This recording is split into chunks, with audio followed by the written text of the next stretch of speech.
Hi guys, welcome to Amika's Telugu story world. ఈరోజు మనము ఒక సరికొత్త సిరీస్లోకి వెళ్ళిపోదామా? నా నాన్న నా Google drive. Delhi startup award ceremony. చుట్టూ గ్లేర్ లైట్స్, క్లిక్ అవుతున్న కెమెరాలు, స్టేజ్ పై అనౌన్సర్ గొంతు. The award goes to.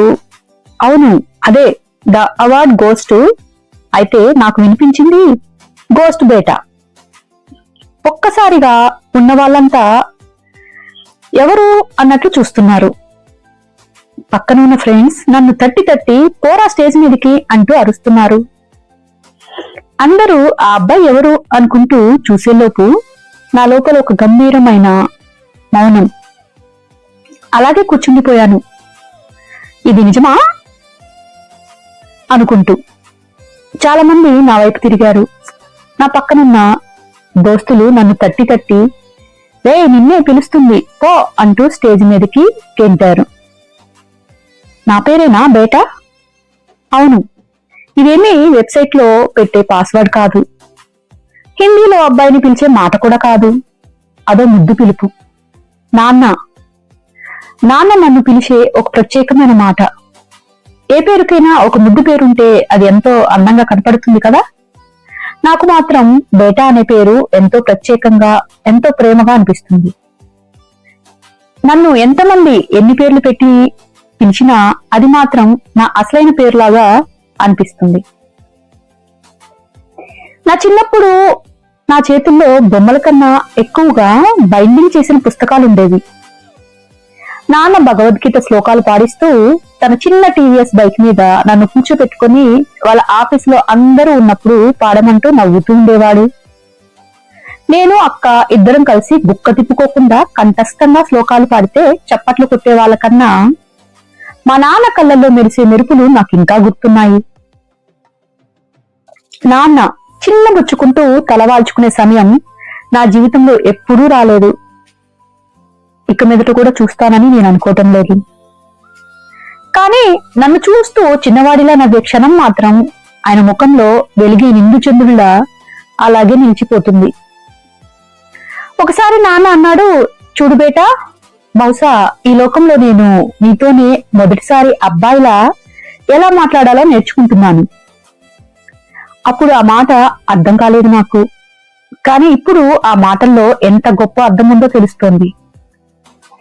ఒక తండ్రిగా ఏది మాట్లాడొచ్చు, ఏది మాట్లాడకూడదు అనే ఆచితూచి మాట్లాడటం నాన్న మొదటిసారి నాతోనే నేర్చుకున్నాడు.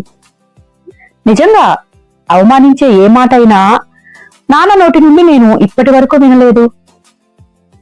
కానీ ఇప్పటి అబ్బాయిలు ఎవరికైనా ముందు ఆలోచించుకోకుండా అమ్మాయిలను ఎంత మాటైనా అనేస్తారు కదా. అవును, వాళ్ళ తప్పేం లేదులే. ఎందుకంటే వాళ్లకు ఇంకా నాన్న అనే హోదా రాలేదు కదా. ఆ హోదా వచ్చేసరికి వారికి అర్థమవుతుందేమో ఒక అమ్మాయిని ఎంత జాగ్రత్తగా చూసుకోవాలి, ఏ మాట అనొచ్చు, ఏది అనకూడదు అని. అవును, ఆడపిల్ల తల్లిలో పుట్టిన తండ్రులందరికీ ఇది తప్పకుండా అనుభవం ఉంటుంది. అప్పటిదాకా అబ్బాయి భర్త అయినా కూడా తెలుసుకోలేడు.